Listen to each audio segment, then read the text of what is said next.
Hello? Oh, Tom? Jack? Jack, what is there, a red alert on or something? Am I calling too late? No. It says that the hours are later here. Are you okay? Is everything all right? Not really. Hey, Tom, I need some help. What, do you think a speechwriter's gonna fix it? Do you think that's the only problem? If I did, would I be calling you? Look, I'm sorry I missed your presidential campaign. I just thought it was nuts. It looks like the voters agreed with you. Maybe it was crazy. Anyway, now I'm supposed to be running again for re-election to the Senate, you know, and people aren't giving anymore. No, they are giving, but maybe I just don't want the money. I don't have anything to say. I feel tapped out. Well, get away from there. It's a snake pit. It's a hall of mirrors for narcissists. Get a long way away. Oh, I wish. But it's impossible right now. No, come on. It's always like that. That's always part of the problem. Are you offering me a place? Yeah, sure. You could come over here. Come on over. May not be the White House, but, you know, at least here you're wanted. I'm so glad I came here. I shouldn't have invited him.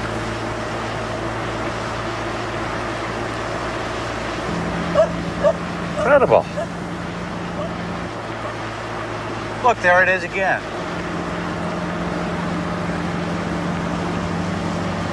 The Middle Ages got left behind on this rock. Time just moved on. There he goes again. That's him, all right. Always enthused and always ready with the right words for all occasions, as if everyone was still waiting for his opinion, as if life itself was one giant press conference.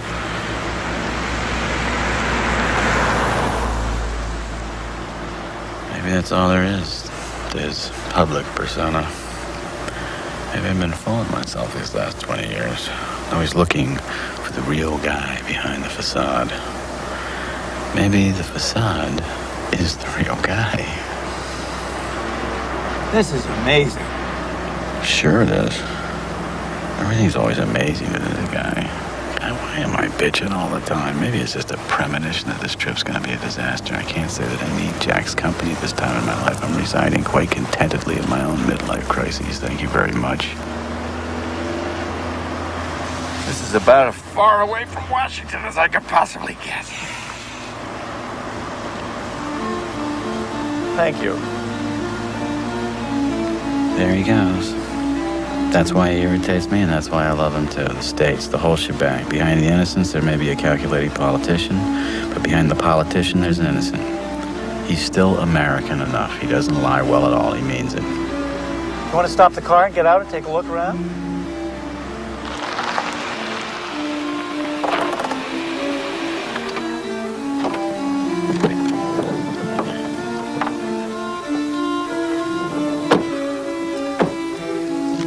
There it is. Mont Saint-Michel. What do you think? Beautiful. Yeah, you want to do something different? You want to walk over there? Walk across that swamp? Yeah, just like our ancestors did centuries and centuries and centuries and centuries ago. You're the one that want to do all the walking. Come on, let's go. Maybe your ancestors used to do this. But unless my mother liked me, I don't have a problem.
Yeah?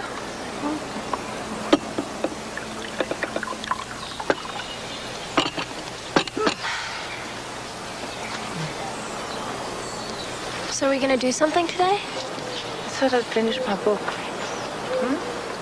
But you always have a book to read. I'm bored. Where's Roman? I don't care what Roman is doing. You know, I wanted to do something with you. I shouldn't have come. I should have just done something with Dad. Come on, kid. And you just stayed cooped up in this medieval island just reading your books. You know, you're not even aware of what's going on around you. You could be anywhere. It wouldn't even make a difference. You should just go out more, meet some people. Yeah, I will. I'm going. Bye.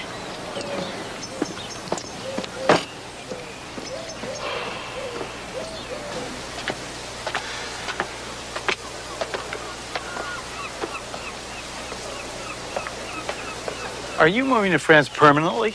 What? I thought you couldn't live anywhere but in New York. What about the theater? Did you give that up for good? Well, it may have given me up for good. I don't think I'm enough involved in real estate to live in Manhattan. Or any other business, some other hustle, you know? I lived in New York when I was young inside of it. My friends and I were more interested in our work than in our investments. We weren't invidious, we were nurturing. And then, you know, alimony, the IRS, being denied the right to parent my own child, custody. They brought reality in, and hey, who needs it? You know, when Richard Nixon got on that chopper in 1972, I think the fight went out of all of us, didn't it?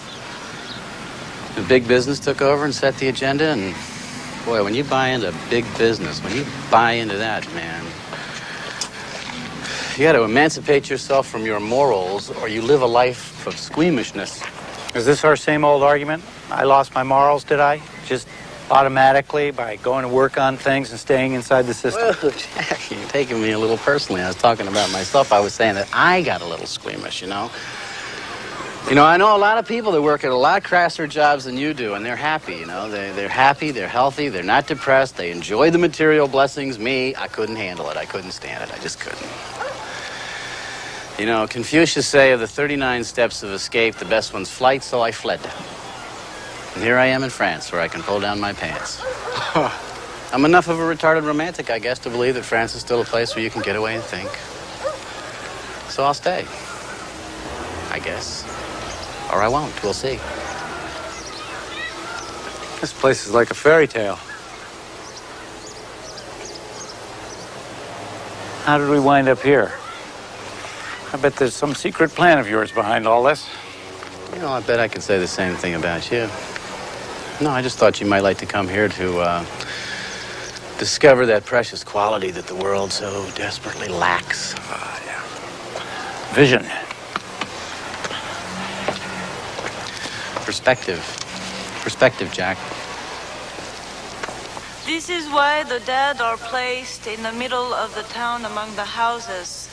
Death is a part of life. not separate from it.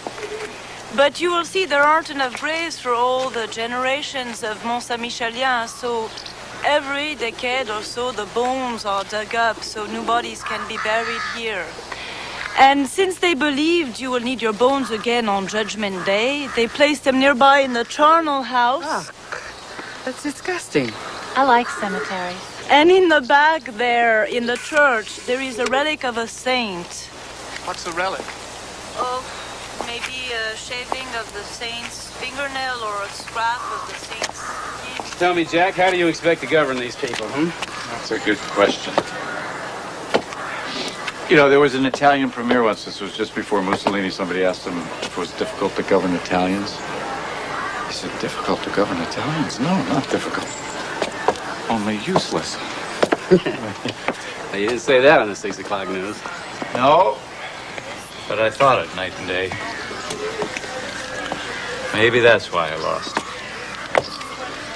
Anyway, did they really think that their bones would keep until Judgment Day? Well, you got to remember that for them, Judgment Day was right around the corner. They expected it almost hourly. Just like us. I wouldn't say so. Judgment Day for us is different. Not exactly. I think Judgment Day for us is an interruption, a violation, a break in our concept of time. The bomb, the big one, you know? Judgment Day for them was kind of the ultimate day off, not the ultimate off day. They didn't have clocks. There wasn't any mechanical time. Time was season to season, dawn to dusk, Sabbath to Saint Day, and everything led towards Judgment Day. Judgment Day was the reason that everybody was alive in the first place. Judgment Day was a day of deliverance. It's kind of like, you know, Sunday when you get the times delivered. Time was sacred.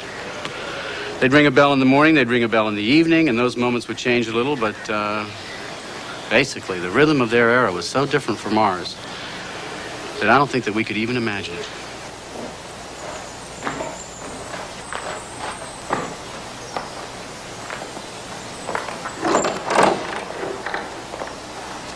No, I guess we're a little early.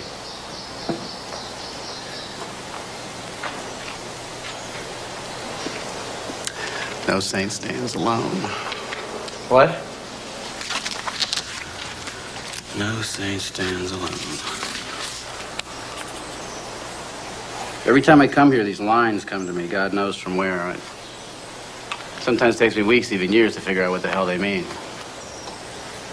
Did you ever read any of the books that I sent you? No, I'll tell you, not since you stopped thinking about coming back to help me with my speeches. Did you ever read any of the speeches I sent you? Oh, I tried. I mean, you know, the old attention span is not what it used to be. That's true, mine either. I don't have any attention anymore for anything that's not specific. Poetry just confuses me. Yeah, politics. Politics confuses everybody. Including its practitioners. But I know what no saint stands alone means. Oh, yeah? What? It's the essence of my profession. Because between every politician and his own point of view, there's always 3 fat cats, 2 PAC lobbyists, half a dozen microphones. No man is an island. Entire of itself, every man is a piece of the continent, a part of the main. Therefore, never send to know for whom the bell tolls. It tolls for thee.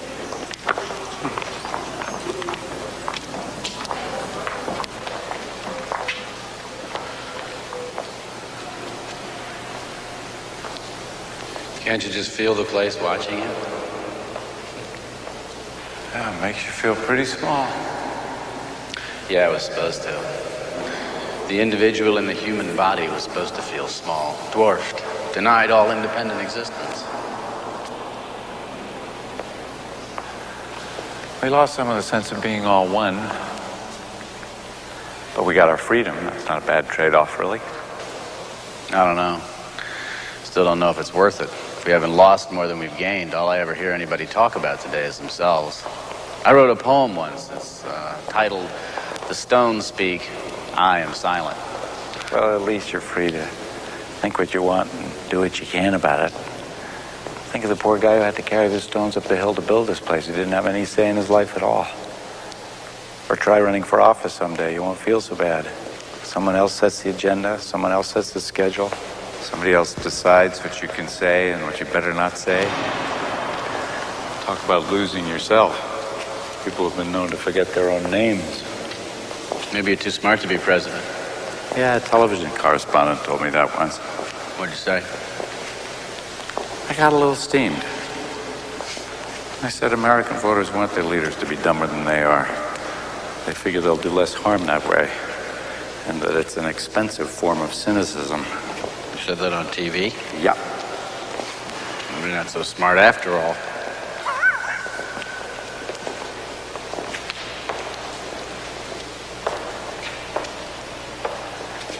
You go through here. What's up here? After you.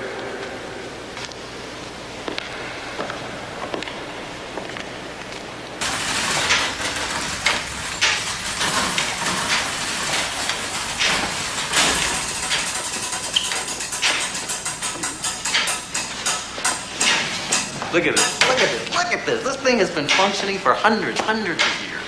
Since before the beginning of modern times. Yeah, but this is different from the kind of time you were talking about before. Sunrise to sunset, Sabbath to Sabbath, isn't it? This is mechanical time, isn't it? You bet it is, you bet. I sometimes think that this clock, this machine, is what constitutes humanity's first real break from the world of nature. Wouldn't you say so? Hello? The clock did much more than that. It became the model of the cosmos. And then they mistook the model for the real thing. People got the idea that nature was just a giant clock, not a living organism, but a machine. That's exactly what I've been trying to tell this lunkhead. Exactly, word for word. Maybe you recognize him. Jack Edwards? And you're? Sonia Hoffman. I think I've heard your name somewhere. Yeah, maybe in a couple of hundred news broadcasts. He was a candidate for the U.S. presidency in the primaries. Oh, I vaguely remember. See, I'm not a voter. Most Americans don't vote either. I do know who you are. Me? You know who I am? I doubt it. You're Thomas Harriman, the poet. Well, yes, I am, but wait a minute. Let me get this straight. You recognize me, a poet whose latest work sold all of 12,000 copies, but you do not recognize this gentleman who was a presidential candidate in America? My God, woman, what's happened to your values? What do you do? I'm a scientist, and we do occasionally read poetry. As a matter of fact, I'm doing a lot of it these days. I'm on a sort of sabbatical. I'm an ex-physicist, an ex-American resident, an ex-voter. Ex-wife? This is very upsetting. Why don't intelligent people like yourself bother to vote? Well, forgive me, you politicians make it so hard. The ideas expressed by most of you, right and left, seem to me as antique and mechanical as that old clock. What's that supposed to mean? Well, if I was to explain that, I'd have to go all the way back to Descartes, if you remember him. Yeah? To be or not to be? I think, therefore I am. Yeah, well, we both went to college, yeah. Well, Descartes was the primary architect of the view that sees the world as a clock. A mechanistic view that still dominates most of the world today, and it seems to me, especially you politicians. Mechanistic. Is that a real word? Mechanistic, mechanical, mechanics? Yeah, it's a good word. Mechanistic, as if nature functions like a clock. You take it apart, reduce it to a number of small, simple pieces, easy to understand, analyze them, put them all back together again, and then you understand the whole. Isn't that what's known as scientific thinking, Miss Hoffman? Really? What you call the mechanistic view, isn't that what the scientific method's all about? Is it? Well, I don't think so, but I'd like to kind of hear from the physicist, Jack. All right, I'm sorry. Please continue. Well, you're right in a way, Mr. Jack. Call me Jack. Okay, Jack, you are right in a sense. But it wasn't always so, not before Descartes. When he introduced such thinking, it amounted to a revolutionary break with the church. He said, I don't need the Pope to tell me how the world functions. I can find that out for myself. Because to me, the world is just a machine. And then he became fascinated with clockworks and made the clock into a central metaphor. He said, I consider the human body as nothing but a machine. A healthy man is like a well-made clock. A sick man is like an ill-made clock. Well, the metaphor seems a little clumsy now, but it works, didn't it? Yes, so successfully that scientists came to believe that all living things, plants, animals, us, are nothing but machines. And that's the fallacy. It carried over into everything, arts, politics. I don't know, it seems to me that most people don't even remember who Descartes was. I'm sorry, I guess I just don't follow you. But he'd like to. If you could just break it down into 30-second media bites, that's more what he's used to. Very funny. All right, what is it that I don't recognize? What's so bad about Descartes? But there's nothing bad about Descartes. In fact, I think Descartes is wonderful. He was a godsend to the 17th century. But times have changed since then. We need a new way of understanding life. That pendulum, for example, has long since been replaced by a tiny quartz crystal. And these magnificent hand-forged wheels turned into a microchip the size of my thumbnail. That's how far modern science has left mechanistic thinking behind. But you politicians, you seem to have that clockwork still ticking in your head.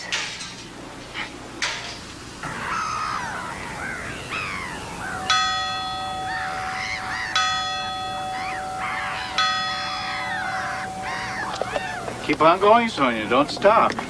Who knows? You may just have that vital piece of information that we Pauls, venal and stupid as we are, have been missing out on all along. Well, there you go, thinking in terms of pieces. Pieces are all we get of the picture, only fragments. Come on, give me some examples. Well, let's take the population problem, for example. You can't solve it by looking at different forms of birth control in isolation. Research has proven again and again that the most effective form of birth control is not a pill. It's economic and social gains which will reduce the desire for large families. That's true. Do you know that in our world, every day 40,000 children die from malnutrition and preventable diseases? That's every other second. It's now, and now. But the short lives of these children cannot be seen in isolation.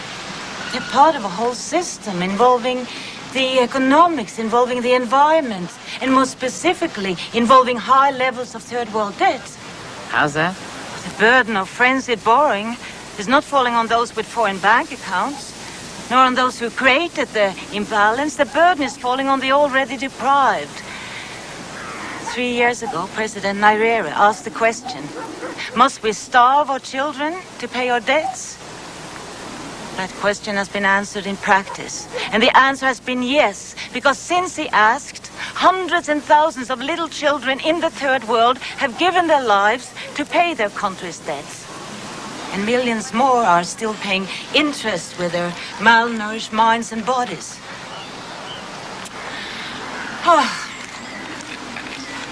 Take Brazil. Do you know that they are destroying the Amazon rainforest at the rate of 1 football field a second? No. Why?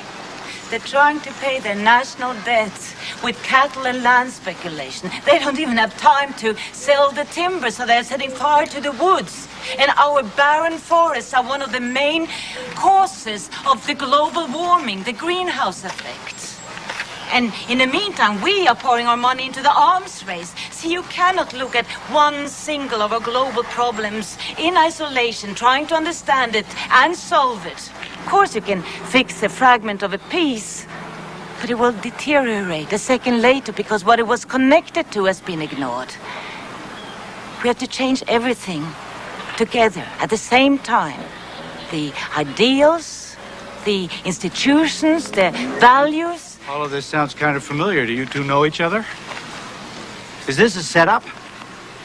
Well, all right. What do I think of this? Yes, the problems are complex, but you're just looking at the dark side because so's our capacity to respond, isn't it? Communications, data banks, technology. We already have the tools to deal with a lot of these problems, even if they are more complex. Candide himself, the eternal optimist. But don't you see that all these new technologies, they're causing more problems than they solve? In medicine, for example, there's been an overwhelming increase in technology, but the costs have spiraled concurrently. It's become medicine for the rich. And public health hasn't improved significantly, although public health would improve dramatically if we just changed our eating habits, for example. But instead, the experts are occupied with making artificial hearts. But if our agribusiness had fed us better instead of chopping down the rainforests in order to make cattle ranches, in order to produce more and more red meat, which is one of the direct causes of heart attacks, then maybe we wouldn't have to spend so much of our money on artificial hearts, and so on and so on. Well, this is all examples of interconnectedness. But Sonia... All right, supposing that you're right and everything is connected to everything else, as you say. Still, you've got to start somewhere, don't you? So that's the real political question here. Where do you start? By changing the way we're seeing the world. You see, you're still searching for the right piece to fix first. You don't see that all the problems simply are fragments of one single crisis, a crisis of perception. Oh, good. The world is coming to an end, and you say it's a crisis of perception. I'm sorry, that's a little abstract for me. And all of this stuff about modern medicine, all your criticisms. I mean, I may be a doctor's son, but you have to admit that this mechanistic medicine has been pretty successful. Well, up to a point. But simply by blocking the mechanisms of a disease doesn't mean healing it. I mean, it's like in politics. It's just shifting the problem to another sphere. Are you going to help me in this, or are you going to leave me stranded out here in this argument by myself? I'm going to leave you stranded. I'm going to leave you stranded. Okay. A person goes to a doctor today with recurring attacks of gallstones, and the doctor takes the gallbladder out, and lo and behold, the pain goes away. Now, you could say that the doctor is working from a poor perceptual model, that he just concentrated on a part of the clock that wasn't working and removed it. But the fact is, the patient is out of his pain, he's feeling better, and the clock is ticking again. His perceptual model worked. But is everything that works good for the system? Oh, come on, Sonia, that's disingenuous and not at all useful when applied to politics, which is, after all, a system that is based on people.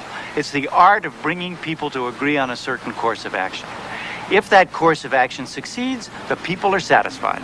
If not, they're not. It's as simple as that. If it works, it's good. Period. But isn't that exactly what you said, why politics doesn't work anymore? That politics, you said, needed to become the art of the impossible? Whose side are you on? Hers, obviously. She's intelligent, gracious, and she's more attractive. Listen, Jack, I'd like to get back to the systems. You know, you called me dishonest. No. Yeah? Let's talk about the gallbladder again. Let's say the gallbladder is out and the pain is gone. But what about the stress that might have brought the illness on? If that stress persists, he's probably going to get sick again. Or let's say he had changed his nutrition much earlier and done some exercise. He may never have developed the gallstones in the first place. See, a little health education might have been much cheaper than the operation. A lot less painful, too. But our system doesn't encourage prevention. It encourages intervention. Okay, you're not disingenuous, but to blame all this on a French philosopher who's been dead for 300 years, isn't that a little out of proportion? Maybe even a little eccentric? No. Not if I'm right. See, my point isn't to condemn Descartes' thinking. It's simply to recognize its limitations. Might have been extremely useful to perceive the world as a machine for 300 years, but that perception today is not only inaccurate, it's actually harmful. We need a new vision of the world. What's that quotation? It's foolish for a society to try to cling to its old ideas in new times, just as it's foolish for a grown man to try to squeeze into the coat that fit him in his youth. Something like that.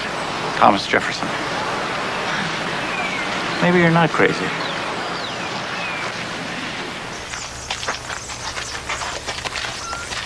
I don't know, Sonia. This new vision of the world might just be some sort of millennium madness, some kind of St. Vitus's dance of the mind as we approach the year 2000. No, everybody's aware now. We can make ourselves extinct at the press of a button. And we're soiling every square foot of land, sea, and air. That water looks clean, but it's not, is it? Not really. Nothing is. The English Channel is one of the most polluted bodies of water in the world. And the oysters around here are famous, aren't they? Soon they won't be safe to eat. Not only that, this water is radioactive, contaminated by a nuclear plant a few miles from here. Yeah, I read about that too. Politicians can read. We know all about these things, and some of us think about them every day. I know I do. But we have to deal with a different set of constraints, different kinds of interdependence than the ones you're talking about. Let's say it turns out to be true. So what you said is true. Cattle are brutally treated, loaded up with chemicals. Too much red meat is bad for you, and the landscape's being wrecked by overgrazing. Let's say all that turns out to be true. So for good health and 100 other reasons, I help enact a tax on the consumption of red meat. The way we tax tobacco to make people think twice about that kind of consumption. What a wonderful idea. We could do cancer and heart research for the revenue. Yes, and I'd have 50 lobbyists pounding on my door while 100 different meat producers, political action committees poured money into my opponent's campaign, and my switchboard was lit up all day long with calls from senators and representatives and governors of all the meat-producing states. But okay, Sonia, just for you, let's say that I take all that on. As Sam Rayburn said, every once in a while, a man ought to do something just because it's right. But if, on top of that, I come out against a few weapons programs and try to do something about acid rain and sponsor a bill supporting increased funding for solar energy, you know what? By the next election, anybody who would run against me, and I mean anybody, would have the combined funds of all those people to defeat me, and he would, too. And I'm not even saying it's wrong. Because when you get that far out in front of public opinion, that's the way they let you know. So I do what everybody else does, from the lowliest congressman right on up to the President of the United States. I pick a few crucial issues that I think are crucial, a part of your whole, and I persist and persist until I get somewhere if I'm lucky. And for the rest, I mark time. I wait. I go along. I trade off. But this is why I don't vote. Excuse me, it's what we've been talking about. You get people to eat less red meat, and then you do something like paying off the farmers, buying up surplus butter and subsidizing its price. So if we don't get a heart attack one way, you'll just find another way to give it to us. Well, I agree with you. We wouldn't contradict each other, or we wouldn't contradict ourselves so much if we didn't do things piecemeal. But, you know, there's something a little scary, maybe something even a little cruel about your theoretical exigency here. I mean, are you going to be the one who tells everyone what's good for them? Are you going to tell a farmer that there's something wrong with the goals that he and his family have pursued for generations and then, what, just shut them down? You know, maybe we are beaten up all day long by private interests, but at least our government is now stays close to what people perceive to be their needs. Look, the world changes faster than people's perception of it. Wouldn't it be a challenge for a great political leader to bridge the gap, to inform, to allow us to feel responsibility? Anyway, the people don't trust you politicians anymore. At your last election, only 50% of them even bothered to vote. Yeah, getting them back would really require a politics of the impossible. What a great campaign slogan. Where were you when I needed you? I'd vote for it. Oh, good. I get the poet vote. Ah, politics of the impossible. Well, you might get my vote, too. Oh, great. Add to that the support of all well-informed but non-participating women living on medieval islands, as Mel Victor is.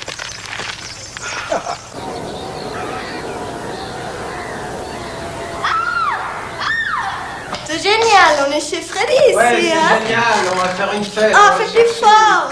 Ouais, Ah! dans ça, il arrive, vite, viens.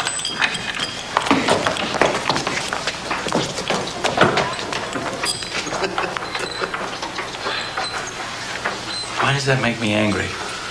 Oh, Probably because they don't want to have anything to do with us. They don't believe in us. There isn't really any reason why they should, Jack, except their own eventual aging. Nah, I don't even notice where they are. They think this is the movies, but this room is absolutely contemporary. Everybody's got a torture chamber now. I don't even notice. Are you going to say this is part of your crisis of perception, too?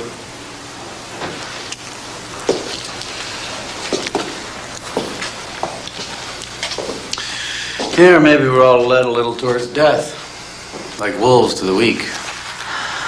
Or maybe people are just shits. You'd like to blame this on Descartes. I'd like to blame it on anybody, but this is such a part of human history. Well, I don't know about Descartes, but I do know that Francis Bacon presided over the witch trials of King James I at a time when millions of women were tortured or burned for practicing folk medicine or worshipping pre-Christian goddesses or simply because they were unusual. I would probably have ended up on the stake myself. See, I don't believe it was a metaphor when Francis Bacon wrote that nature had to be hounded in her wanderings, bound into service, made a slave. He even said that scientists, with their new mechanical devices, had to torture nature's secrets out of her. Did you notice how he uses her when describing Mother Nature? As if nature was nothing but a witch.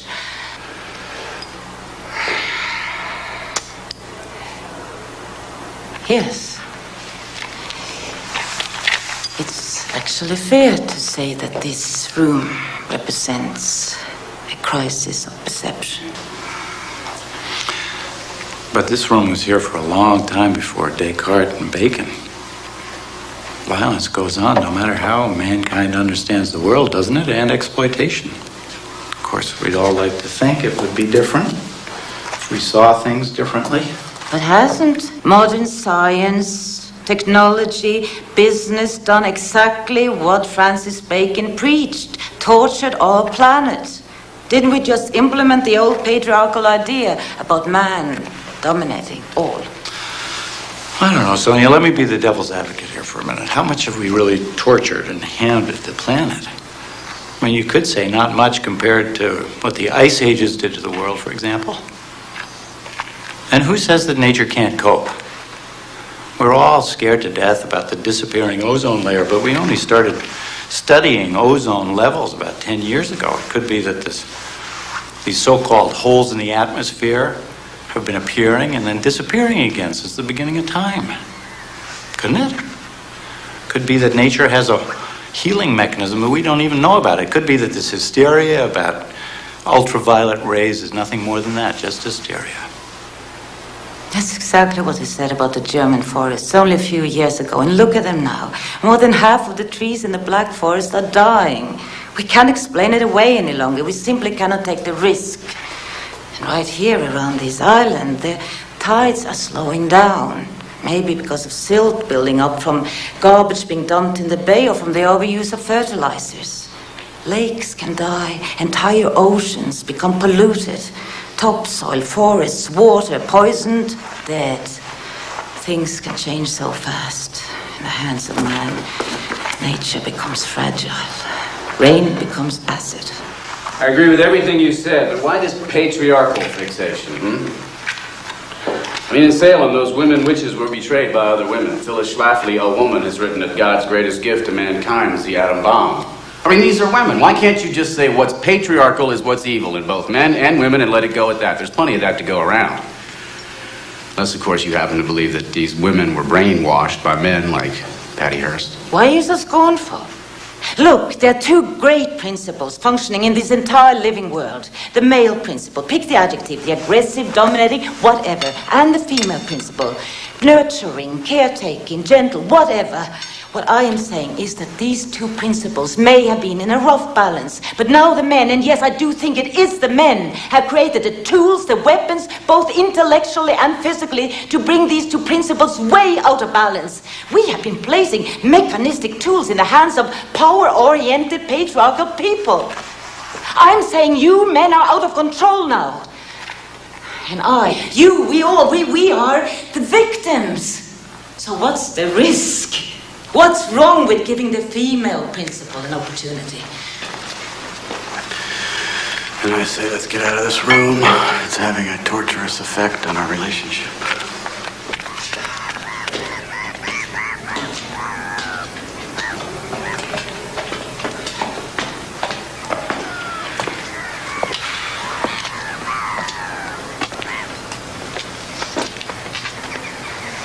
Look, Sonia, I'm sorry if I ruffled your feathers down there. I just, you know, I'm a failed husband, so I'm a little too sensitive about all that stuff. I'm also a starving poet and a bad teacher. And Jack here is another midlife casualty, except that his wife is still around. I don't know, maybe there's a connection in there somewhere for you. What do you do? I mean, what brings you to this far out and remote place? Well, let's see. I'm a scientist, still, even though I'm on a semi-permanent sabbatical. How come? I got tired of seeing my work fed to the U.S. Defense Department. I'm a physicist, the only woman in my graduate department, the first in Norway doing quantum field theory. My specialty was lasers. At that time, the challenge was to design lasers of ever shorter wavelengths. The shorter the wavelength, the more powerful the laser. Our ultimate goal was to create an X-ray laser. And one day, I hit upon an unusual idea, which, as it turned out, led to a major advance in that X-ray laser. Well, when you do something like that, science treats you very well. I got many attractive offers, first from Paris and then from the States, and I took them, finally working quite happily in Boston. Until one day, I discovered totally unexpectedly that my work was being perverted. See, I had always looked at the medical applications of my work, of using this laser to provide holographic images of cells or even molecules. It could have helped us solve so many puzzles, even the formation of cancer cells. But what really happened was that a more sophisticated version of my idea was being used in the Star Wars program. And it blew my mind. It made me reevaluate my whole profession. Anyway, to cut it short, in the midst of other events, I just got up and left. What were the other events, if I may ask? Experiences not all that different from yours, I suppose. I left Boston, and eventually I came here. I just came one day from Paris, and the place took hold of me. I kept coming back. Well, there were weeks here when the storms chased the tourists away, and I had this place all to myself. I started to look at how my special knowledge of subatomic physics relates to the way I perceive the world at large. And I don't know, but I think that I have something to say after my time here. I don't know yet if it will fit into a coherent whole, but this is what I think about when I take my morning walks, which today, for some reason, brought me to you two. See, every morning I walk across the island, regardless of the weather, trying to understand its other language. The stones speak, and I am silent. Something like that, yes. That's from a poem, isn't it? Well, maybe, I don't know, you know. Do you ever write down any of your thoughts? Oh, yes, all the time. I'd like to combine my notes into a book and call it ecological thinking, as opposed to Cartesian thinking. Cartesian? Yeah, Descartes wrote in Latin. His Latin name was Cartesius, hence Cartesian. Really? I thought it meant map-like a map. No, you didn't. You thought it meant like a la carte. Yes, like a menu. Then his name would have been Menusian. I'd like to offer this ecological way of thinking as a new way of looking at things. Help us overcome this crisis of perception. See, what I found here is that to think in an ecological way simply makes more sense of everything. It gives me a much firmer grasp of reality. It gives me strength. Knowledge is power? Yes, but in the sense of personal empowerment, not that old male urge for power over others. Descartes' evil empire again? Descartes had a dream. It was really Isaac Newton who made that dream come true, who transformed it into scientific theory, into power. They got us keep from single vision and Newton's sleep. William Blake. I'm very impressed. No, you two would have a lot in common. You'd have a lot to talk about. He was writing in poetry 200 years ago what you're saying today in prose. He hated Newton. He hated the concept of single vision. He dedicated his entire life to making art that denied single vision. Of course, the people of his time thought he was a crank. Whereas they revered Newton almost as a god. By reducing all physical phenomena to the motion of material particles, the motion caused by the force of gravity, he was able to describe the exact effect of gravity on any object with precise mathematical equations. We call it Newton's laws of motion. Really the great achievement of 17th century science. You mean all that stuff that I slept through in high school, like any good poet, all that square root of the hypotenuse divided by a pinch of magnesium, all that stuff? Well, in the right hands, or should I say, aroused minds, these equations seem to work beautifully.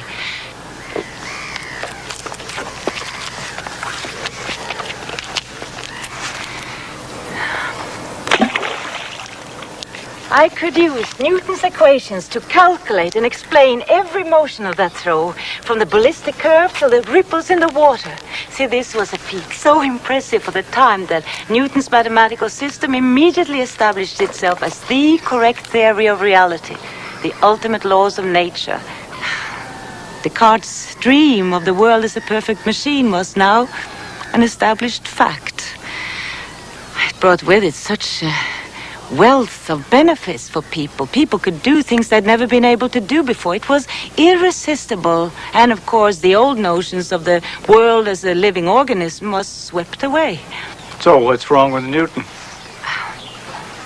Kit. Well, this is my daughter Kit and her friend Romain. Kit, this is Thomas Harriman. How you doing? And this is Jack, Jack Edwards. Yeah, Jack Edwards. Nice to Hi. meet you. Hi. What do you think of this new ecological view of your mother's? That's okay. Kit is utterly bored hearing me talk about it. Yeah. Well, we're gonna go. Nice meeting you. Nice meeting Yes, you. nice meeting you. See you later. Have fun. See you later.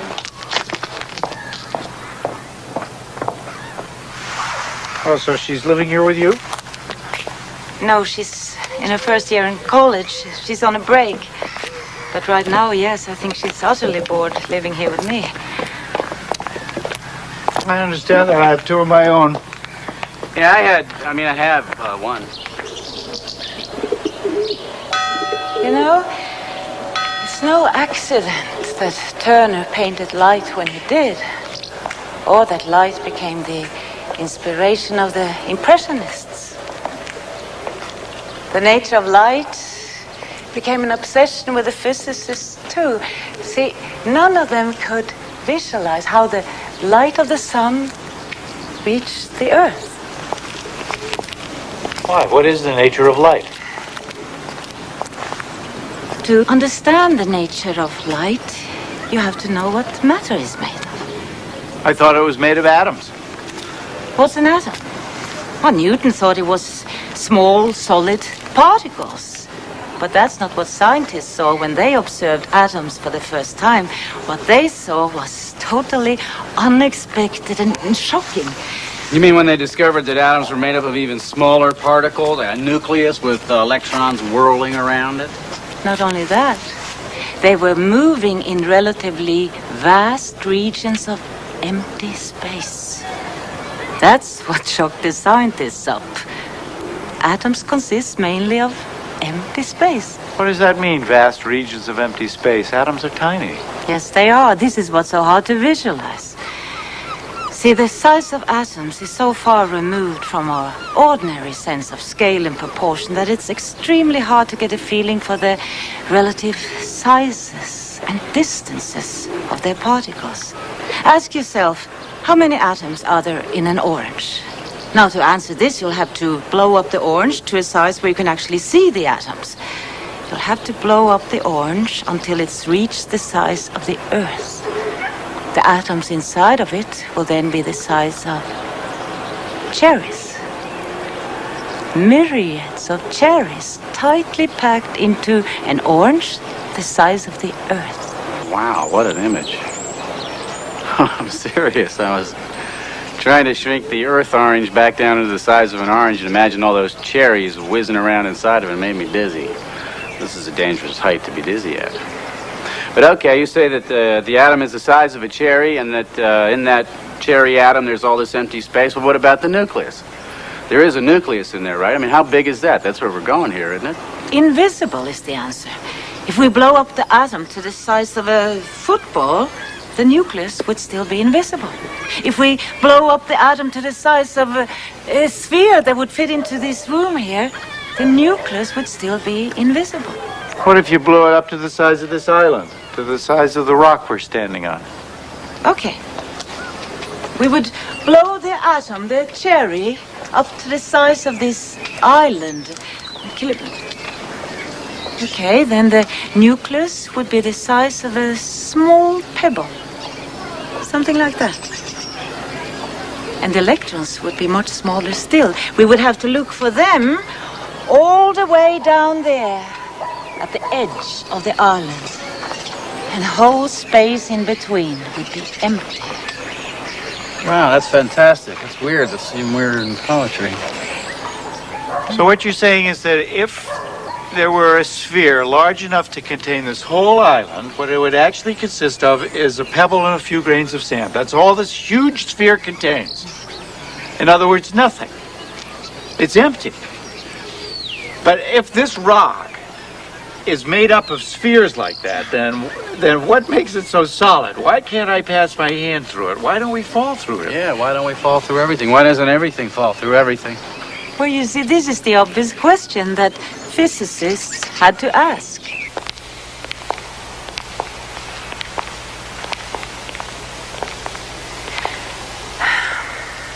Now remember that all the Newtonian concepts were based on things that could actually be seen, or at least visualized.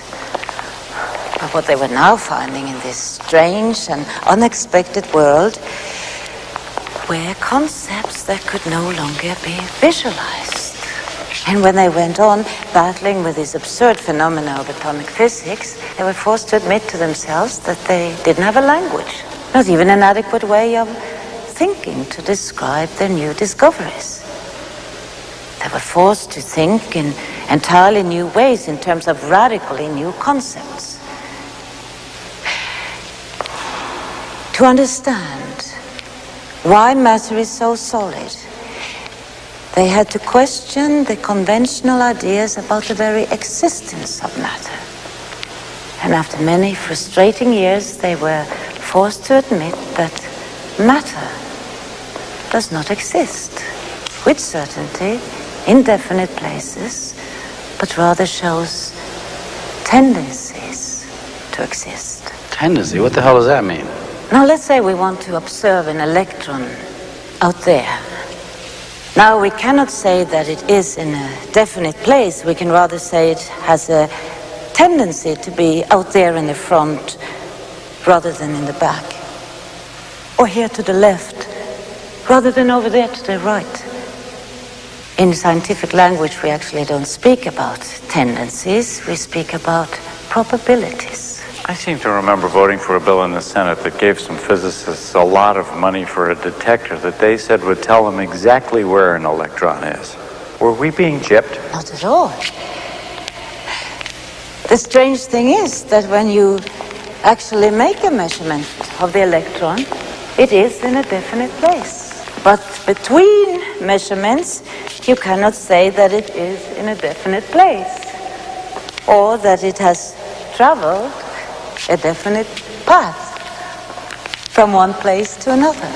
You mean when you want to measure it, it just sort of shows up? Yeah. Oh, kind of like out-of-work actors or presidential candidates like Jack Edwards. What do you think? What do you think? Hey, tough guy. Yeah. Oh, my knees hurt. Okay, let me get this straight. You measure it and the electron is there. It shows up. constant. But in between measurements, you can't say for sure that it's in a definite place, or even that it went on a definite path from one place to another. So how does it go from here to there? It moves, doesn't it? No. You mean it stays in the same place? No. Well, wait a minute. Either the electron moves or it doesn't move. Well, you can't say that. Well, are you getting a feeling now of what these physicists felt? You see, an electron doesn't move from place to place, and it doesn't stay in one place either. It manifests itself as probability patterns spread out in space. And the shape of these probability patterns changes with time, something which might seem like movement to human perception. Are you saying that the electron sort of gets smeared out over a large region, and then when you measure it with the measuring gun, it collapses into a small point? You got it.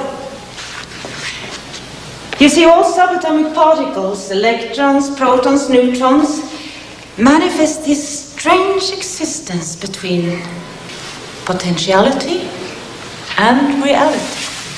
So at the subatomic level, there are no solid objects. No, they are not. Well, if there are no solid objects at the subatomic level, how are there solid objects at any level? That's the amazing thing. This simple question, what makes this rock so solid, goes way beyond our power of imagination. I mean, I cannot explain this to you in visual terms. Of course, I can do it in mathematical equations, but there's no metaphor for it. How can you live in a world that's unmetaphorical? I mean, you have to perceive reality in some way. I mean, this is solid. Okay. Let's take an atom from within this granite, a silicon atom with its 14 electrons. Now, the probability patterns of these electrons arrange themselves like shells around the nucleus, each shell containing several electrons. Now, within the shells, the electrons are everywhere at the same time, so to speak. But the probability patterns that resemble shells are extremely stable and very hard to compress. Matter is solid because probability patterns are difficult to compress. That's as good as it gets. So I was right to sleep through Mr. Giddis's physics class. That little model he made out of Tinker Toys with sticks and balls, that was wrong, right? Right, wrong. Yeah, it's a lousy visualization, but then no one did it any better. If the doors of perception were cleansed, everything would appear as it is, infinite. William Blake.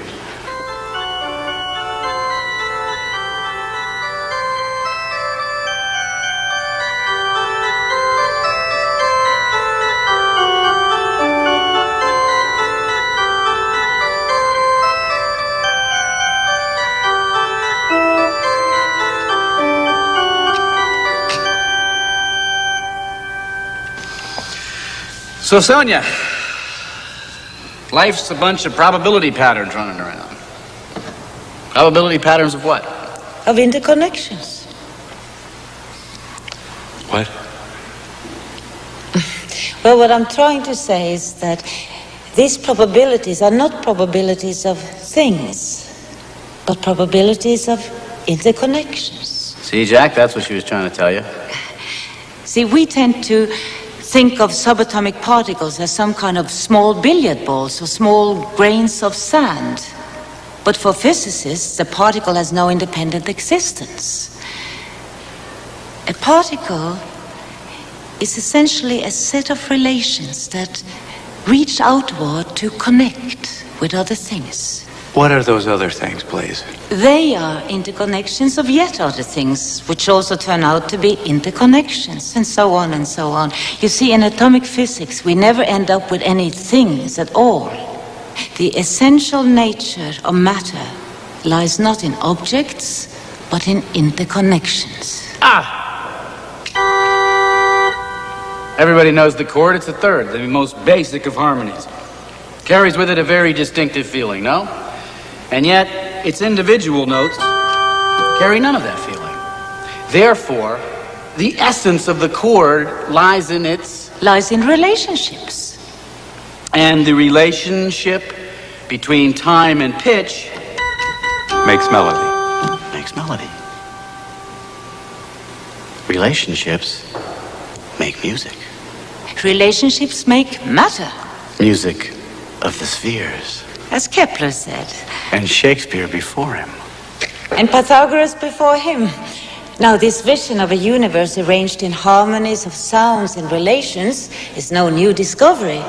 Today, physicists are simply proving that what we call an object, an atom, a molecule, a particle, is only an approximation, a metaphor.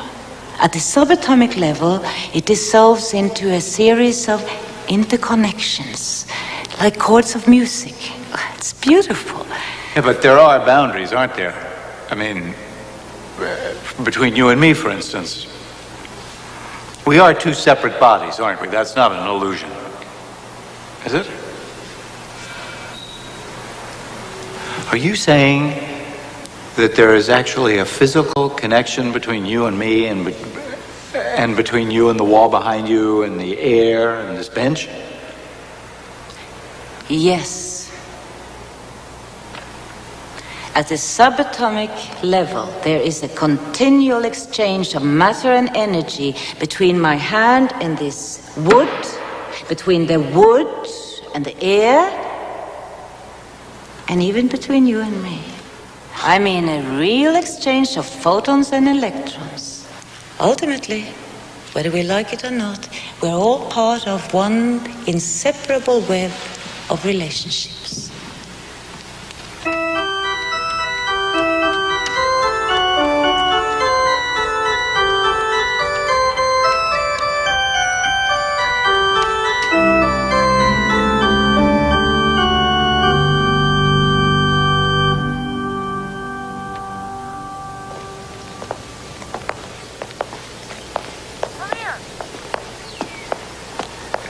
How does all this explain light? Yes, finally. Light. Now, light doesn't need a medium, because although it travels in waves, it also travels as particles. Light is both particles and waves? Yes. But the particles of light, which we call photons, are of a very special kind. Unlike other particles, they never stand still. They never speed up, they never slow down. They always travel at the same speed, the speed of light.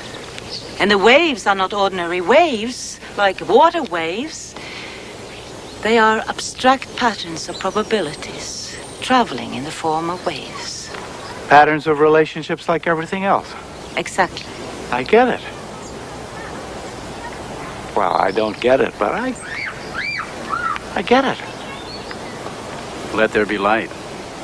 And like light, a great variety of other high-energy particles, cosmic rays, bombard the Earth. All these particles colliding with the air, creating more particles, interacting further, creating and destroying more particles. And we are in the middle of this cosmic dance of creation and destruction, all of us, all the time. Shiva Nataraj. I beg your pardon? Shiva Nataraj, the Hindu god of dance. The Hindus believe that Shiva's dance sustains the universe, that Shiva's dance is the universe. The ceaseless flow of energy going through a multiplicity of patterns, dissolving into one another. That's physics. No, that's poetry. That's wonderful. No, really, that's great. But I hope this doesn't bother anybody. What do you do with it? What's it for? Well, you don't do anything with it, I don't think. You just think about it, contemplate it. Are you guys hungry? I'm hungry. Let's go get something to eat.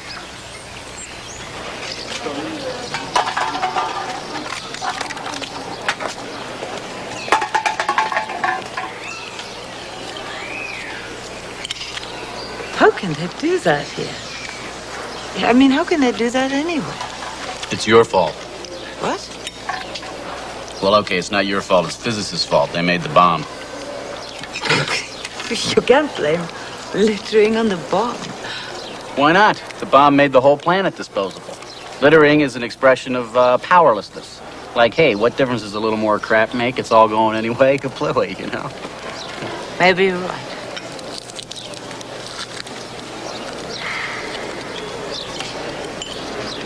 You know, I visited Hiroshima 10 years ago.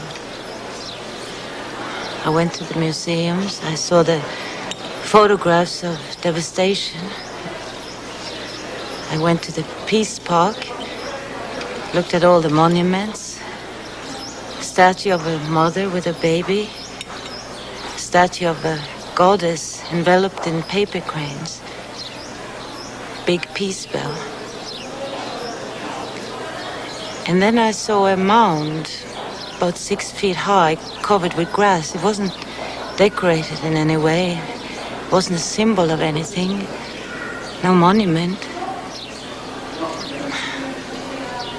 It simply contained the ashes of the atomic bomb victims. The actual remains of what was left of tens, maybe hundreds and thousands of men and women and children. Incinerated because of our knowledge.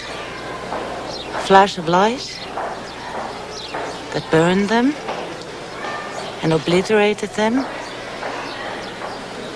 and totally transformed the world. And as I stood in front of that mound of ashes, I felt that I was face to face with the victims of I can't say the victims of my work as a scientist, as a physicist.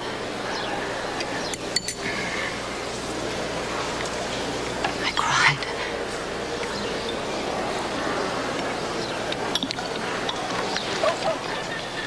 When I was little up on the 3rd floor with my brother, we'd lie in our beds watching the heat lightning flashes, and he'd say, "What's that?" And I'd say, "That's it. That's the big one. We're all gonna die." You can't make yourself responsible for Hiroshima, Sonia, just because you do physics. You didn't invent the bomb. And even if you had, somebody else decided to use it, a politician. Oppenheimer said he felt he had blood on his hands, and he did invent it. But President Truman's answer was, who the hell does he think he is? I'm the one who ordered them to drop the damn thing. Even Oppenheimer wasn't to blame. Scientists are supposed to figure things out. It's up to the rest of us to figure out what to do about it. I'm sorry, Sonia. I was only kidding. Maybe littering is more an expression of poor toilet training. I don't know. Maybe we could change the subject. There's no accountability for scientists as there is for other professions. Why aren't we obliged, like medical doctors, to not use our knowledge destructively? It's not that simple, I don't think. Oppenheimer said he had blood on his hands. He had regrets after the fact. I have regrets because of my X-ray laser. See, I'm responsible for the consequences of my discovery. You know, we never talked about responsibility at the university, not at my time. We never discussed ethics. We were never taught value thinking. No one induced upon us the wisdom of the American Indian tribes who made all their important decisions with the 7th generation in mind. We were never taught to think about the future that way. We were taught in our closed rooms that we were doing pure science in the pursuit of pure truth, the noble pursuit of pure truth. Well, that's what science is, Sonia. Don't be so hard on yourself. No, that's what science was, maybe. But pure science hardly exists today. The scientist isn't sitting in his lab anymore, choosing to work on what fascinates him most. Science is expensive. And the Pentagon, who pays most of it, decides what is fascinating. 70% of all science done in the United States today is paid by the military. We give our knowledge away without thinking about the values, without thinking about who is responsible. Well, but there is oversight. I've served on some of those oversight committees. Scientism is an irrational belief in the truth of science. It's become a religion today. It's not a good religion, but it is a dominating religion. And people, of course, who see what miracles physicists are able to achieve, like going to outer space or splitting atoms or making bombs, believe that scientists who are so powerful also must be very wise. And so they don't question their work anymore. And they leave their own responsibility in the hands of these people they envision to have this power of knowledge. And although they know that scientists are doing scary things in the shadows, they just hope that they will be careful. And then scientists hand over their responsibility to those who are paying them. And I know what happens when you hand over your responsibility to those who pay you, like I did with my laser. It broke my heart. If you're worried about the possible dangers of genetic engineering, who do you go to for advice? You have to ask a scientist. He's the only one who understands. And you pretty much have to take his word for it, too, because often you don't know even what questions to ask. Science should welcome your questions, because science itself should question everything. You know, these oversight committees hold hearings from time to time where the public is invited to comment. Maybe you should be there. A person like you might be able to do some good. He's still running, only the Terminator can stop him. Should we get the check? I'll pay. Oh, no.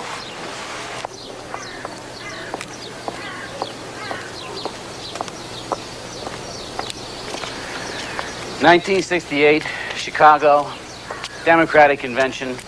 The cops are getting ready to charge the demonstrator, and I'm standing there next to this guy who I have never before seen in my life, and I say to him, well, I'm going home. And he says, don't go home, go into politics. And like a fool, I listened to him. That guy was Jack, who is today a conservative Democrat, whatever the hell that is. I was working for a delegate. I wasn't even a demonstrator. I was just trying to get into the hall. And the cops charged the crowd. We all got tear gassed. I broke my nose. We all spent the night in Mayor Daley's jail. Whatever happened to all those people? Jesse Jackson got most of them. The rest of them went to sleep. I don't mean politically, Jack. The primaries are over, okay? I mean personally. I mean, whatever happened to them? Where do they go? Where do they live? What do they do? Well, I don't know personally, but politically, the Green Party got them, at least in Europe. Peace activists, the environmentalists, the feminists, the old student left. Peace. The Green Party got them all. Well, what happened to them, really? I think it proves that ecological thinking is getting stronger and stronger. People who see the whole picture, who see that all these questions are related to each other. She's back. Yeah, and Gorbachev? Gorbachev, was he at the Chicago demonstration?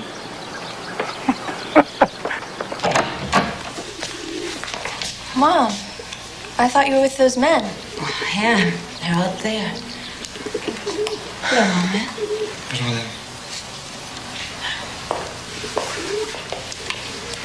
We're going to the beach. Changing my shoes.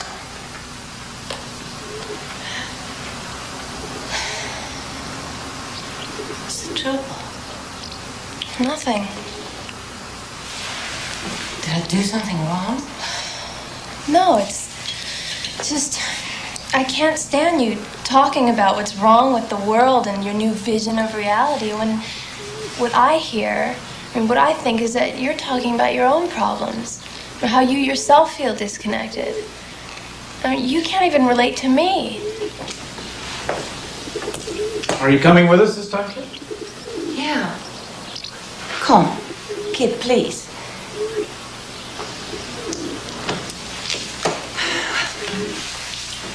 Do you mind if I go? No. Mom, I like Jack. Be real with him. Don't bore him to death. Kid, he's a married man. It could do you some good.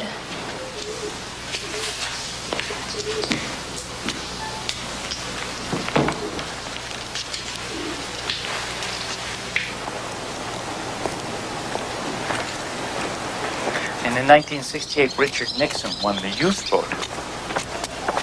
1980 and 1984, Ronald Reagan did the same thing. Majority of Americans are very conservative. You know, I think we are dealing with a historical process that's so deep that even Americans won't be able to resist it much longer. When I look around in the sciences, I see the same patterns emerging everywhere, the same notions of holism, the same thinking in terms of processes instead of structures. It's happening in America too, because once something takes hold in the sciences, it will spread. It always has, whether we like it or not. I'm glad to hear you say that. I thought you'd given up on America.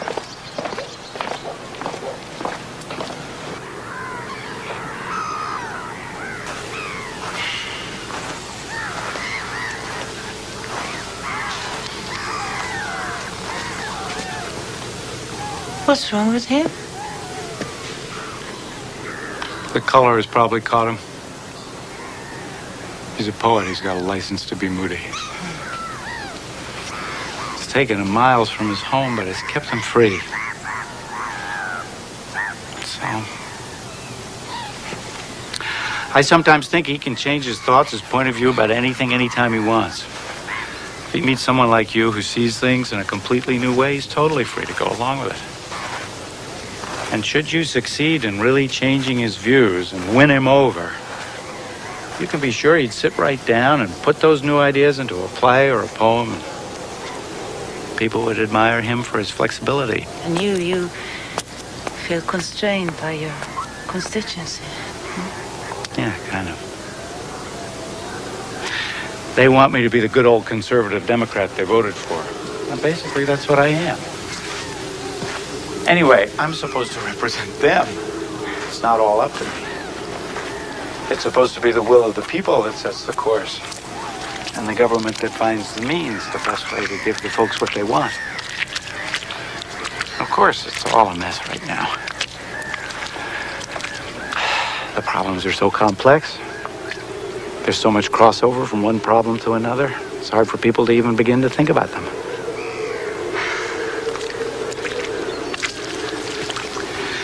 But still, I think Thomas Jefferson was every bit as great a mind as Isaac Newton was. I doubt if there's been a better form of government anywhere in history ever. And of course, getting into politics is nothing to be ashamed of. To me, it's still the biggest challenge there is. But things are changing faster and faster every day. A few years back, the greenhouse effect was just a theory, and now we're just not keeping up. But Sonia, the question is, can your ideas change that? Hasn't a lot of what we've been talking about been discussed and recognized already, and all recognized in all the environmental legislation? Clean water in 72, clean air in 77, 12, 14 years ago, and we're still falling behind. So can your ideas make these things move faster? I mean, if you're going to wait for most of the people to be ready to go along with you before you move, which is what you have to do. I'm sure you're not a secret lover of dictatorships, but wouldn't it take some kind of totalitarian regime to put ideas as comprehensive as yours into effect? So, how does all this translate into politics, or doesn't it? Is this just going to be the best conversation I've had in months, or is there still a chance you can get me elected president? That's what I'd like to know. Jack, are you still asking me for a program? I'm trying to make you embrace a vision. But you just want to know what the packaging is. I'm a practical man. I'm from Missouri. I thought you were from the East Coast. That's an expression. It means show me. Devising policies, that's your job. I do think that as long as you continue looking at things through that old patriarchal Cartesian Newtonian lens, you're going to miss out on what the world really is. You, we, all of us, we We need a new vision of the world, and we need a more comprehensive, more inclusive science to support us. There is a new theory emerging now, which places all the ecological concepts we've been talking about into one coherent scientific framework. We call it systems theory. The theory of living systems. Living systems? Mm-hmm. All living organisms, as well as social systems and ecosystems. See, this theory would help us get a much firmer grasp on the sciences that deal with life. Are these all your own ideas, or do other people share them? I mean, has this been applied in the sciences anywhere? Am I a crank? It's okay, Senator. This is real science. And many scientists, including some Nobel laureates, have been working on these ideas. Prigozhin, Bateson, Maturana, just to mention a few. Yes, it is science, but of a new kind. Instead of concentrating on basic building blocks, the systems view concentrates on principles of organization. Instead of cutting things to pieces, it looks at the living system as a whole. How can you think usefully about things in this holistic way? That's what I don't see. You can contemplate them, you can look at them, as Thomas says. But if you want to do something, if you want to get into specifics, by definition, don't you have to take things apart? How can you talk usefully about a tree without talking about its roots or its leaves or its bark? Well, I could, without even naming the parts you mentioned. A Cartesian would look at a tree and conceptually take it to pieces. But then he would never really understand the nature of the tree. A systems thinker would look at a tree and see the seasonal exchange between tree and earth, earth and sky. Would see the annual cycle, which really is one big breath the earth takes through its forests, providing us with oxygen. A breath of life, linking the earth with the sky and us with the universe. A systems thinker would look at the tree and see the life of the tree only in relation to the life of the whole forest. Would see the tree as a habitat for birds, a home for insects. But if you look at a tree and try to understand it as something separate, you will be bewildered by the millions of fruits it's producing in its lifetime, because only 1 or 2 trees will grow from those fruits. So if you look at the tree and see it as a member of a larger living system, that abundance of fruits will make sense, because hundreds upon hundreds of forest animals and birds will survive because of them. Interdependence. And the tree cannot survive on its own either. To draw water from the ground, it needs the fungus that grows at the tip of each root. And the fungus needs the root to survive, and the root needs the fungus. If one dies, the other dies. And there are millions of relationships like this in our world, each depending on each other for life. The systems theory recognizes this web of relationships as the essence of all living things. Only the uninformed would call such a notion naive or romantic, because this dependency we all share is a scientific fact. A web of relationships. Yes. But this time it is the web of life itself. The theory of living systems actually provides you with an outline of an answer to that eternal question, what is life? Okay, Sonia, let's hear it. What's life? Well, in system language, the answer would be the essence of life is self-organization. What's so funny? What is life, ma'am? Well, life is self-organizing. I mean, it's very nice. That's very, very, very, very, very, very nice. That's very nice, ma'am. That's very, very nice. That's very nice. But I don't know. It just sounds to me like something out of Alice in Wonderland. Maybe there's somebody down here that speaks your language. Jabberwocky?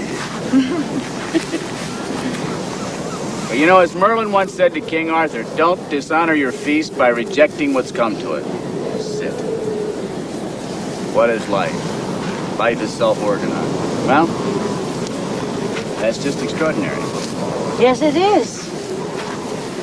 And it means something specific, too.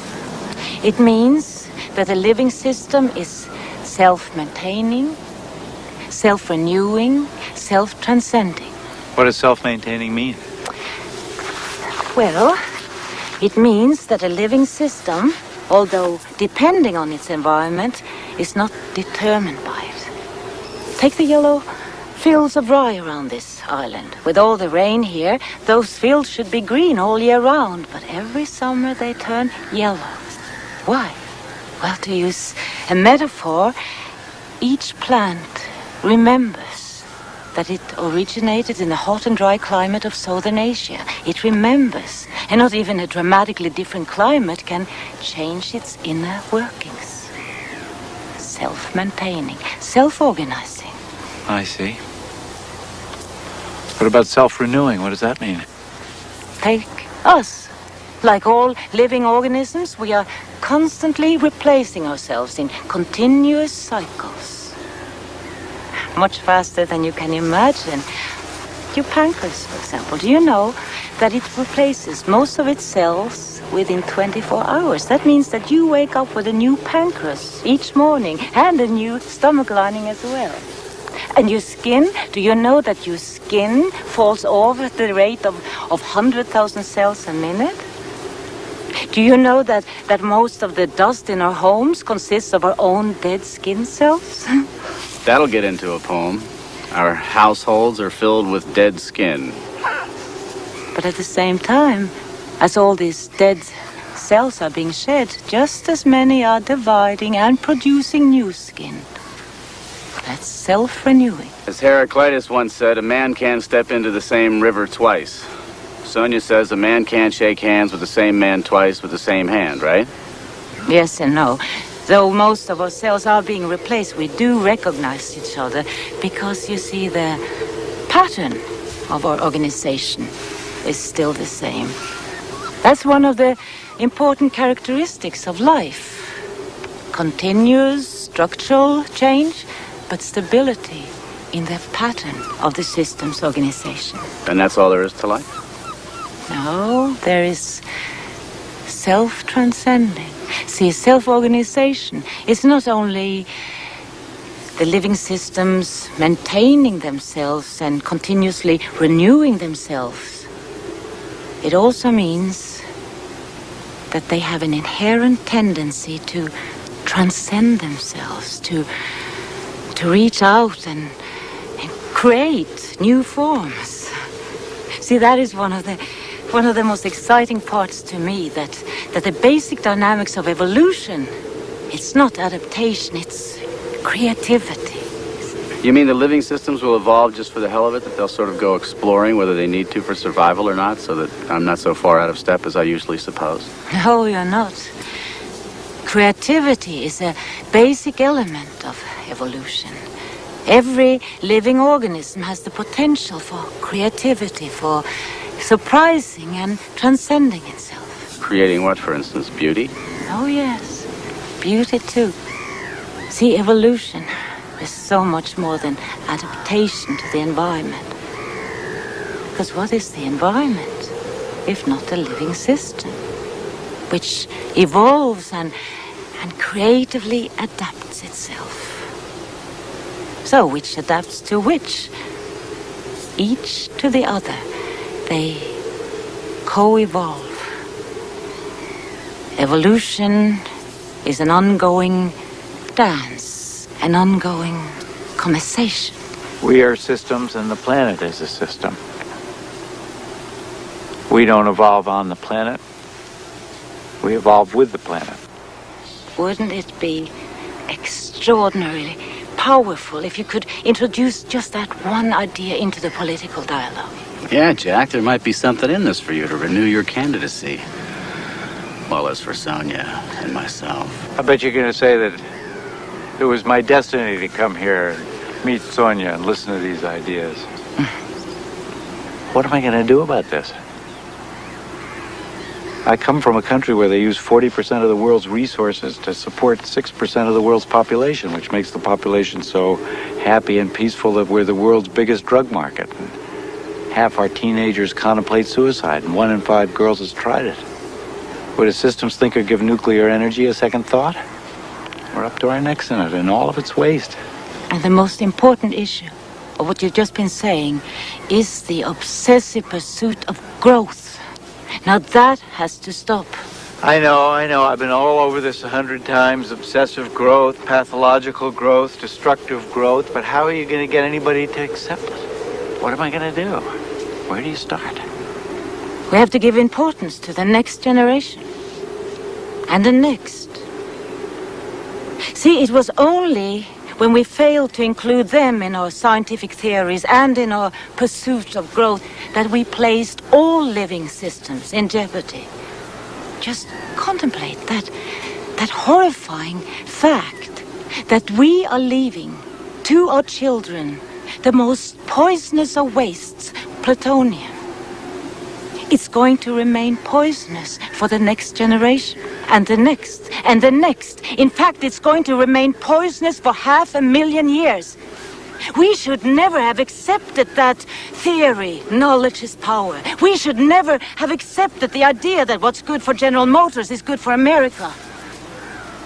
We need a sustainable society. One in which our needs are being satisfied without diminishing the possibilities of the next generation. But you're asking me, what should you do?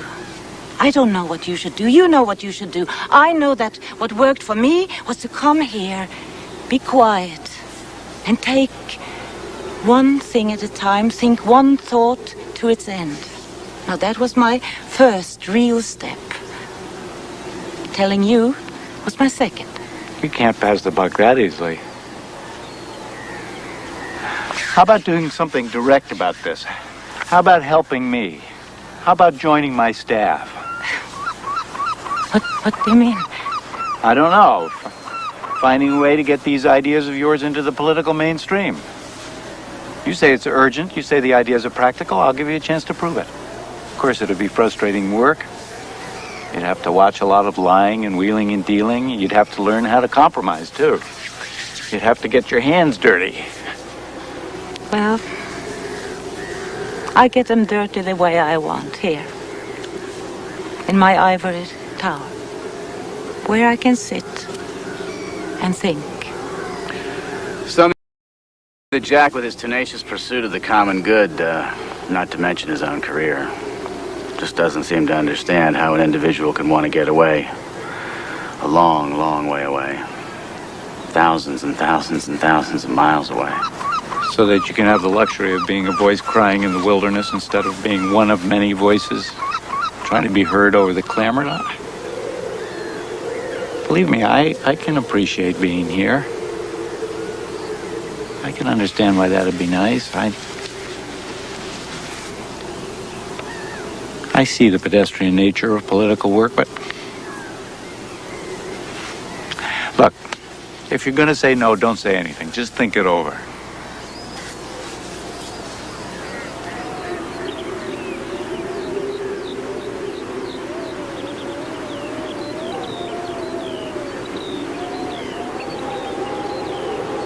What time does the tide actually come in? It'll be soon now. It's going to reach its all-year high today. You can go closer. Come. Thomas must like you. He doesn't usually have this much time for other people's ideas, do you? Well, not yours, maybe. No. That's not nice. Yes, I like her. I like you. Yes. A lot of guts. Come here, isolate, stay put, determined to figure things out until you had something to offer, a couple of sods like you and I. You know, a lot of people talk about doing things like that, but how many people actually roll the dice and do it? You could have stayed as long, read as much, and decided that you had absolutely nothing to offer. And isolation in and of itself is a very scary thing, Jack. So yeah, I like you. I like you too. It's very brave of you to listen. I'd been disappointed if you hadn't. That would have bothered me, but you know, Jack, I'm not so sure that strong-arming her into a Washingtonian office is exactly where she needs to be right now. In fact, it may be exactly where she doesn't need to be. What's eating you? Yeah, you're right. What is this group therapy?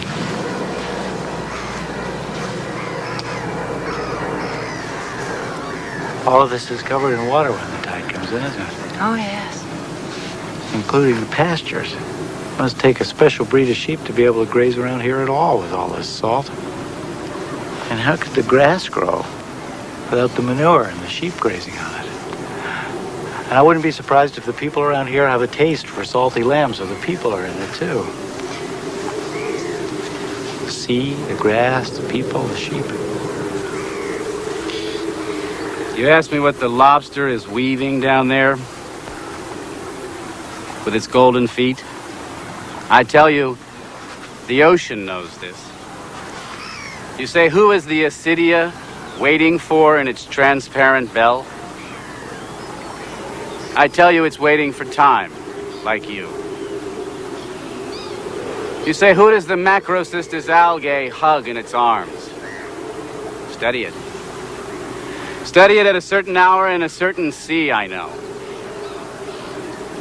You question me about the wicked tusk of the narwhal, and I respond by describing to you how the sea unicorn, with a harpoon in it, dies. You inquire about the kingfisher's feathers, which tremble in the pure springs of the southern shores. I want to tell you that the ocean knows this, that life in its jewel boxes is endless as the sand, impossible to count, pure, and the time among the blood-colored grapes has made the petal hard and shiny, filled the jellyfish with light, untied its knot, letting its musical threads fall from a horn of plenty made of infinite mother of pearl. I'm nothing but the empty net which has gone on ahead of human eyes, dead in the darknesses, of fingers accustomed to the triangle, longitudes on the timid globe of an orange. I walked around like you, investigating the endless star. And in my net during the night, I woke up naked.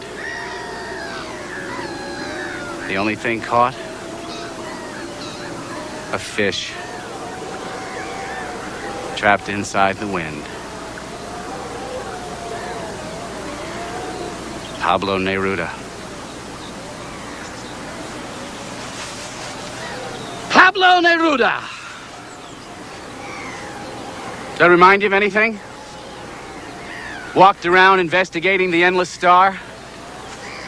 Isn't that what you do, Sonia? And in my net during the night I awoke naked. Isn't that what you do? Don't you take your net and throw it out into these far-out places of quantum physics and systems theory? And don't you find that the only thing you ever catch is your own self back again? Like a fish trapped inside the wind. Where are the other people in your system, Sonia? The ones you love. What about these tourists here that we feel so superior to? Aren't they too like fish trapped inside the wind? And I don't know, maybe even the feeling's more terrible for them because, you know, they don't have words to describe it. So tell me, Sonia, where are all of us in there? The real people with their qualities, their longings, their weaknesses. Where are you inside there, Sonia? Where's Kit? You know, scientists can tell us what life's internal metaphors are, whether they're computer chips or clocks. Politicians can tell us what forms our lives should take. But, I feel just as reduced being called a system as I do being called a clock. Life's just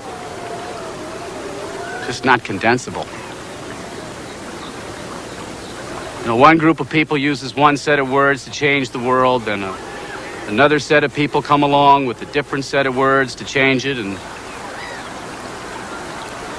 I don't mind, you know, it's all the same to me. I don't mind a bit.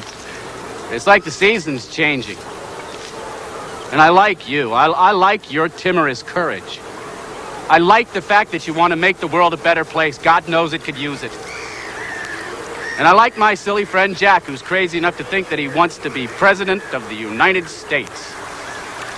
And as for me, don't mind me, I'm a fool. But remember, life feels itself. Life feels itself. Differently, perhaps, than all your words for how to manage it. And even with the best intentions in the world, you'll go wrong if you forget that life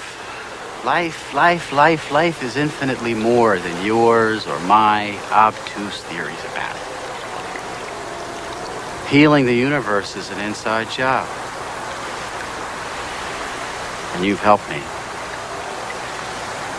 And I love you. And I love you too.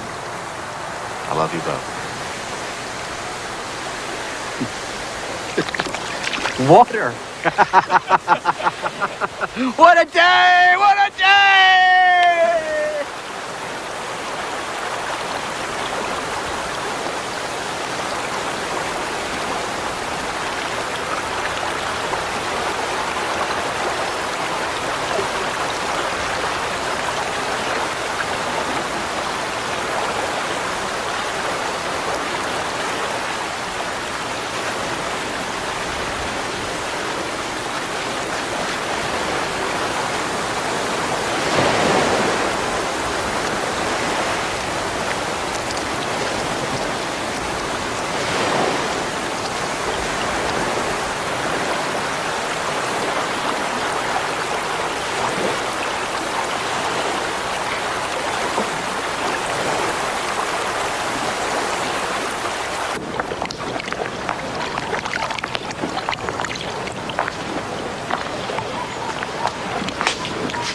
Well, if we're going to go, we better leave now.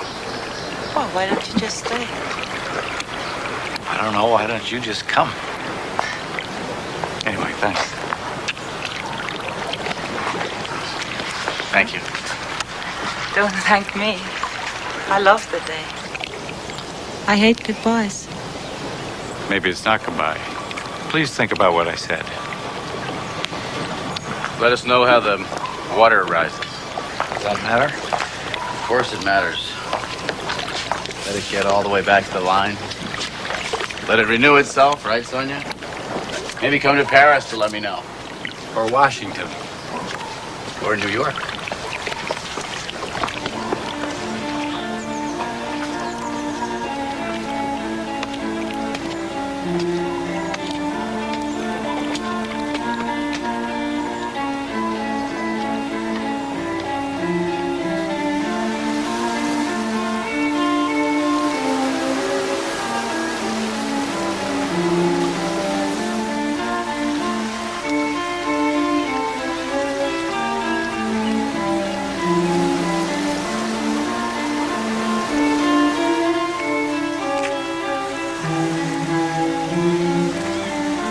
Where are the other people in your system, Sonia?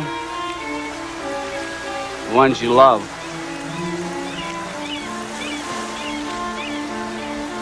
The real people with their qualities, their longings, their weaknesses. Mom, are you okay? Where are you inside there, Sonia? Where's Kit?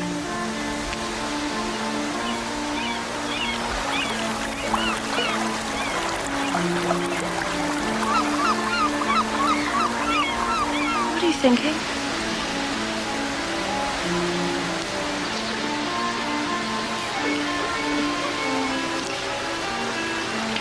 Shall we go home?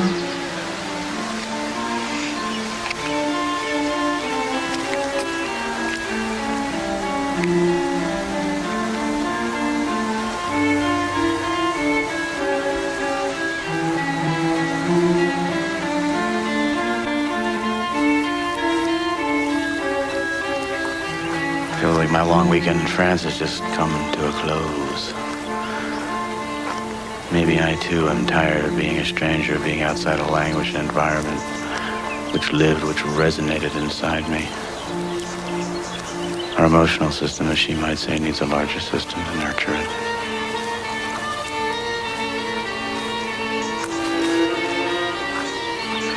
Doesn't make any difference. You're locked in with the people you know. You need to belong somewhere. She was right, of course, about damn near everything. Even the parts I didn't understand felt right.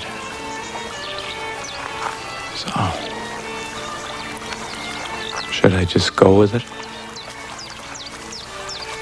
Is this one of those turning points?